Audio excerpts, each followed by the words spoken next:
Gold day, everyone. Let's do a market analysis for this week para kay gold. Last week, we anticipated na mag-bearish sana tong candle na to, but it closed bullish at 4959 na level. Now, we can see here na meron tayong makita natin, lagyan natin ng line. Okay. Lagyan natin ng box wala. Here, this level, we can put a support sa support na yan. Lagyan natin support. Okay. So, kasi dito naman mag-change yung candle natin. Magiging turns to bearish. Yan yung level na yan, which is nasa 4990. No? Kapag bumalik siya dyan, the weekly candle will turn to bearish. Monday pa lang, diba? Mag-Tuesday pa lang ngayon. So, there's a lot more time. Okay? So, may pag-asa ba si sellers? Yes. Kasi, this is a long rejection week. Diba, rejection yan. Ito yung range week. Diba? Ito yung range week niya. So, you have a range week here hanggang 5,093, 92, mga ganon. Mag-i-intraday tayo mamaya, papasokin natin si 30 minutes. So, makikita natin sa weekly candle, bullish to, anticipated to be bearish. So, bearish sana yun para ma-retest tong ano na to. Pagka Lunes, ito sana yung anticipation na magre-retest dyan. Then, retest the 4550 high volume support, pero hindi nangyari. So, ngayon, bullish siya. Closing above 4950. Then, somewhat nag-SGC, binasag na yung dito because we have a range week here. Yung range week niya is up to 5-1. Now, Lunes pa lang. Tanda natin na Lunes pa lang. At meron tayong mga balita ngayong linggo na to. So, we have the NFP sa Wednesday. Na-delay yung NFP. Unemployment rate. So, expect a report na bearish para kay US dollar. So, we have a catalyst for gold to climb up more before the release. Okay, before the release. So, kaya siguro nag-move na siya. So, hindi natin alam, no, ano talagang, kasi yung sa unemployment, expected na, medyo mataas. Since yung readings last week for the employment is medyo maraming unemployed. Okay? So, now,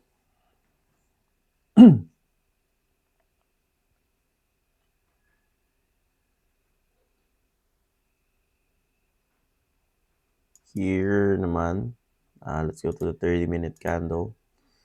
Makikita natin dito, so na-label na natin yung support natin. Kapag nabasag to, so bearish yan tuloy-tuloy. How about saan yung level na bullish tayo? So far, nauntog si gold because of this. Kita natin to, yung high volume dito, yung dalawang overlap na conso. Yan. Palitan natin kulay. Okay. So yan, dalawang na yan. Overlapping. And then, retest na overlap, break. Then, retest and break na naman. So, makita natin sa presyo na yan, there is always a market reaction. So, yun naman, di ba? So, pag naghanap tayo ng mga support and resistances, kailangan yung level na magre-react si market. So, here, may reaction yan, break, retest, break, break, break, break. So, expect na pagka pumunta sa presyo na yan, magbe-break na naman, then retest break. Then here, meron kang conso ng dalawang overlap, break, then retest, conso break, retest. Hindi niya na break down. Yan. So, here nandito tayo sa zone na to, which is, kung makita natin, you have overlap. So, makita natin na dito, yung mahabang wick na to, mahabang candle na to is yung volatility nung January, yung last trading day or before the last trading day ng January.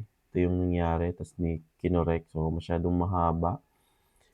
I expect there is a lot of volatility pag dumating yung presyo dito.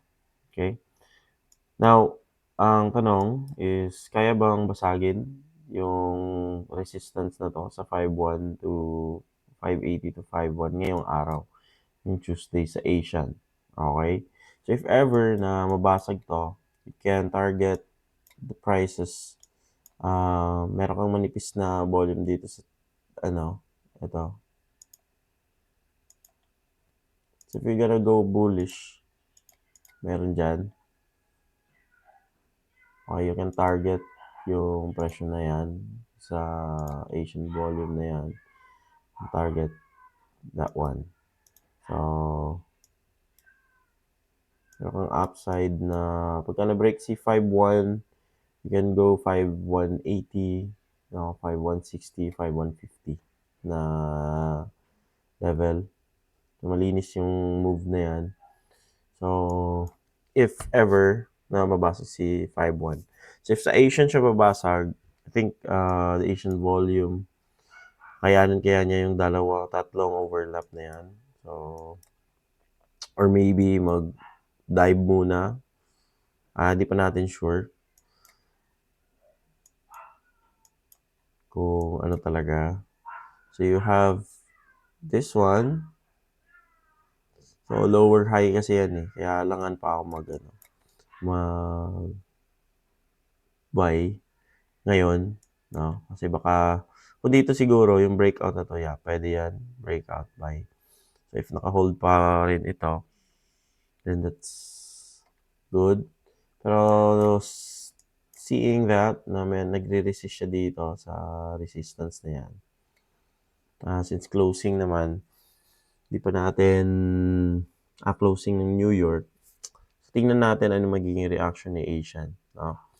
Ito lang, bantayan nyo, mga bullish. Kung bullish kayo, if ever na mag-break si 5.1, it could retest the 5.160. Okay? So, if ever naman na mag-resist siya, hindi niya babasagin yan. So, expect a price na bounce lang dyan before the NFP. Kasi, etong level na to, yung 5.185 ang market reaction would be pagka NFP, kung nandyan yung presyo, dito tayo. Ganun. So, babalikan natin si 5.4. Okay? Since expected naman na magiging bad data for the US yung NFP natin. Okay?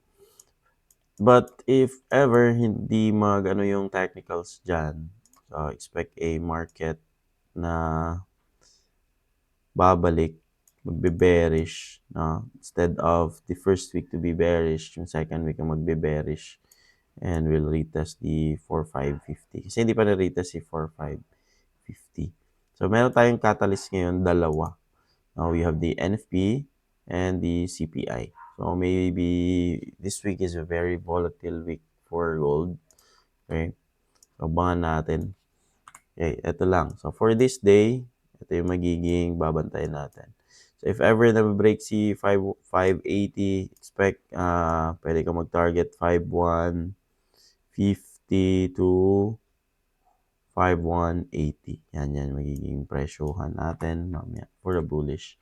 Pag pag na-resist naman, so pag nakita natin hindi na-break si 5.100, if ever the price is here, pwede kang mag-soggy until the Asian. Kasi ito yung Asian, mababa lang, 540. Yan. Expect nasa 5,520. Ganun.